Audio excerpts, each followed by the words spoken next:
Welcome back to the Forex Fortress. Getting a little bit started later today, as actually just put an offer down for a house, which I'm quite excited about in a lot of ways.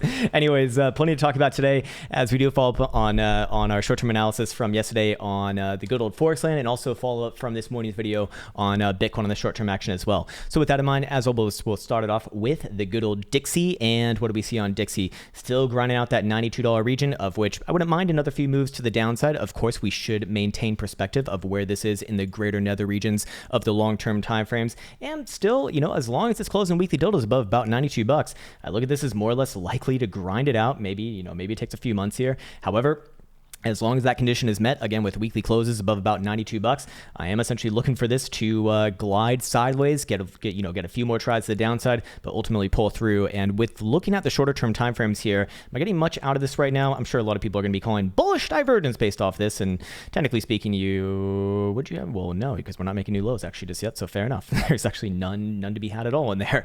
But as far as the lower term time frames go, I'm not really getting anything too unique out of this. Again, it just looks sideways and just sideways within a range between about 92 and a quarter and 92 and a half. So with that in mind, let's go down the good old list here, starting off with Aussie Dollar, of which yesterday we were looking for another move to the top side of the range, of which we got that move to the top side of the range. Not bad at all. And would I be looking for this one to put a little bit more in, going down to the 4-hour time frame right here? Yeah, I mean, it is a bit of an uptrend. We are putting in what seems to be a bullish reaccumulation formation in the form of an ascending triangle, somewhat here. It's not like too obvious, to be honest with you. But what's more obvious is the hidden bullish divergence playing out, of which that move's mostly played out anyways. Extremely short term, I'll be looking for it to grind back up against about 73 and a half. Same target as yesterday, same play essentially. And then perhaps more medium and long term, I'll be looking for this one to take an actual leg up towards about 70, a little bit under 74 cent. So keep that in mind. And of course, referencing the weekly here as well. As long as we're above the 200 simple, of which the last couple weeks have closed above, I'm generally bullish on this one, with momentum also just turning back up at the same time. So all good in the hood right there. Moving on to Cad Dollar, what do we have? Not much from the weekly. Very similar chart to Aussie Dollar, but not as strong, it looks like. Going down to the very low term time frames right here, finding a little bit of short-term resistance, it looks like. Would I be looking for some more on this one? Let's see what the daily says. I'm not getting much from that 4-hour. Yeah, dailies, I suppose, a little bit more angled towards the upside here too. Maybe does test back around about 76, 69-ish region. Kind of the same target that I had from yesterday, but I would be looking for pushback around that region, anywhere between there and the prior closure high, which is just a smidgen higher than that. So extremely short-term up, medium and long-term, no opinion, no nothing. If anything, medium-term, I probably would be looking for it to come back down and test somewhere around the mid 75 cent region. So moving on to Swiss franc dollar, what do we have right here? Short term, a little bit of uppity up, and I believe yesterday we were short term looking for a small move to the upside to 110. We got that move, nice, not bad. With momentum also is turning back up again on the very low term time frames. I'd probably look for it to actually take another try to the upside above 110, maybe somewhere around about 110.40 to 110.50, which is probably gonna be more or less good. Actually, we're on the daily right here. What about the 4-hour? 4-hour, actually, I don't know. Short term, no opinion. If anything, probably a little bit of upside. Daily, I would be looking for some upside here though. And what about the weekly? Weekly still inconsequential. I would at some point be looking for another test back down a little bit lower than 109, but extremely short term, yeah, I probably would look for this one to test back a little bit above 110 first, and then we'll come back to it tomorrow after that. Moving on to Euro Pound, what do we got here? Still downside on the weekly, love it. Daily still downside as well. I believe we said yesterday coming back down likely towards the 89 cent, or no, did we say 89 or 89 and a half? Let's see what the 4-hour looks like. I probably said about low 89, like 89 and a quarter, of which we got down to about a little bit lower, about 89.35, we'll call it. I'd still be looking for this one to curl down a little bit here. So short-term bearish, daily over here still bearish as well. And weekly, I imagine it's going to be pretty damn abysmal. Yeah, it was. So all time frames bearish essentially. And we'll move on to Euro Dollar, which I wish was bearish as fuck. But God damn it, man. God damn it. Stop this shit. Stop it now. Stop it immediately. We do have a little bit of potential bearish divergence forming. Actually, this is not a death signal at all right here. It's very low in the bullish control zone, and it's not really accompanied by like a crazy higher high. And also, it's not even confirmed. But if you do have access to Caretaker's RSI, or if you just know how to read divergences to begin with. Any sort of a closure below about 118.70 will produce that divergence, and I'd be looking for a short-term move somewhere back down around here towards 118.4 to 118, yeah, about 118.4 short-term. Daily, what is this looking like? Finding a little bit of sells within this region, and I believe that it did hit our target from yesterday, about 119. So fair enough. Would I still remain bullish on this one after that condition was met? I want to be, I'll tell you the truth, I want to be bearish on it just for my own, for my own life.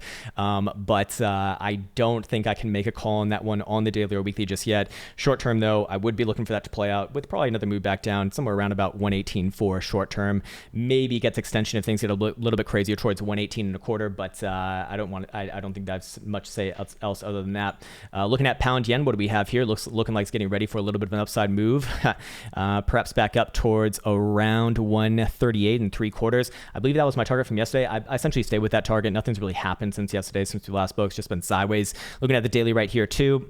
Yeah, a little bit of upside short term, and then long term, of course, still to reflect upon the weekly, which is insanely bearish. But that doesn't mean that we can't fit in a little bit of short term upside in the meantime. So short term up, long term still shitty, shitty AF. What about pound dollar? Actually, this one looks like it potentially wants to break out as well. But hey, can you draw your fucking trend lines right, Crown? Or maybe you're on linear scale maybe you're on log scale when you should be on linear. Charting Forex should be on linear anyways. But yeah, looking at this right here, it will have a chance to do it this week, although I hate diagonals like this.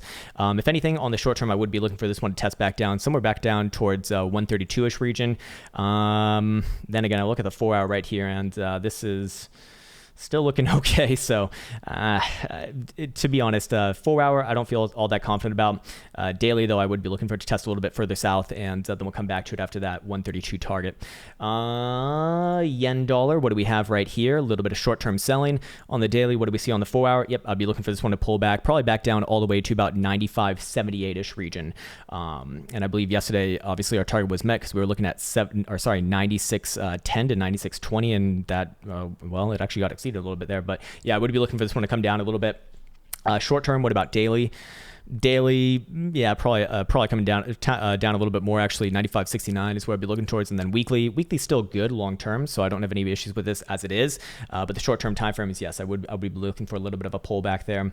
Moving on to Nasdaq, still hanging around that $12,000 number, just right on the tippy top of it, the precipice, you might say. What about the low term time frames here? Yeah, I probably would be looking for this one to pop back up. We do have some hidden bullish divergence right here. Short term, I'd be looking 12,100. Daily could extend that to about 12.2, but I'd really only be comfortable talking about the short term right now. So yeah, probably back up to 12.1. What else do we got? Gold. I love gold. Finally, motherfucker, breaking down, you little piece of shit. That's right, you gold bastard. I love gold, member. I still stick with my $1,800 target long term. Short term looks like it's a little bit on the bearish side as well. I do believe that yesterday we said if it comes back down below last week's, or maybe no, it wasn't last week's, but this week's low on the 16th, below 1864.5, I would be looking for a further drive all the way down to 1850 short term. I stick with that, and I believe that condition has already been met. Yes, indeed it has. So fair enough. I'm looking for short term and long term downside on this one, and then on to the big dog, the one cone to rule them all. The one cone that matters in everyone's life, or the one that's getting all the fucking hype right now, Bitcoin. And as we said during this morning's video, or actually I should recap, when I recorded this morning's video, this price action had not happened right here. But in this morning's video, I very specifically said, as I've been saying for like the last few weeks, as long as Bitcoin is closing 3-day lows above the top side Bollinger Band on the 3-day, of which well, that's not my 3-day chart right there, damn it. Well, we're obviously doing it. You can just reference this morning's video. I don't want to bring it up right now. It's going to take a little bit too long, although it's already there, so fair enough. Here you go. There it is. It's still 17,500. Then I'm more or less unwilling to call a top for the greater time frames, and even then I really need to see the weekly. But of course, one before the next, and the 3 days is going to be the next one to close tomorrow night at 7 p.m. Eastern time. Not seeing it right now. As it stands right now, I still remain short-term bullish. Yes, things are very cautious here. Yes, things are frothy. Yes, things are extended, but that doesn't mean that it can't go more. It's more or less a warning signal. And when you see something like this, just a straight up parabolic market, which I mean that's what I would call this. Going fucking $8,000 straight to the upside without any real meaning meaningful pullback, even on a daily, and especially a weekly right here too. I've learned in my history, it's best to not step in the way of a moving freight train. And in this case right here, I'd still remain bullish on it, man. Yes, it did come down to 17.5. That was the exact area that we marked up this morning as being an area of opportunity. 17.5 is right fucking here. Guess what? That's the topside trolling band on the 3-day. That was retested and bought up immediately, and Bitcoin's pretty much back where it was before that good old dump. And I'll be looking for it to make new highs on this run. I'll say it right now. I still remain with my short-term bullishness. Say, God damn it, wrong chart here. Let's go to my my GDX chart, which we were using this morning. And next area of interest will be 18,900-ish region, give or take about $50 from that area, to imagine. And that's also going to be the 3.618 fib extension right there. And I believe if we go reference the care pack here, we do see several points of confluence coming within there. 2 hours showing resistance within that region. 12-hour, I believe, showing as well on the, no, actually a little bit higher than that. It does show about 19.2, but I don't really see anything else lining up with that. Daily also showing around that region here too. Just below at 18.8, and if we go back down to the 4 hour, I believe that one also, yes, has 18.9 right there as well. So several things overlaid over there. Sorry, this is what I love about Caretaker's indicator. Look at what he's done. How the fuck did he do this? It somehow knows that it's a strong rising trend. What the fuck? You programmers are a different breed. I have a tremendous amount of respect for them, but Jesus Christ, man, they're like aliens to me in a sense. Really, really cool stuff. But more importantly, yes, I'm essentially still bullish on this price action. If I wanted to look for a short-term pullback, or what would be something that would signal a bit of caution in the short term, I think in this regard, I'd really have to go down to like a very low-term time frame, like an hourly, and I'd actually put a horizontal right at that 2.618 extension right here at 17,700. As long as we are living above there, even on an hourly close, and that's how, or I guess this is a 4 hour right here. Sorry, this would be a 4 hour, and I wonder if it works on a 2 hour as well. Yeah, 2 hour is going to be a little bit lower than that at about 17,650. A little bit of a range right there, but they do essentially line up with each other within $50, so that's inconsequential in my opinion. I'm essentially short term bullish as long as we're above there, looking for those upper targets to get hit. Somewhere a little bit under $19,000, kind of where I'm looking for on the next potential area of caution. Doesn't mean that things are going to stop, but I would be looking for a short-term pullback based upon that region.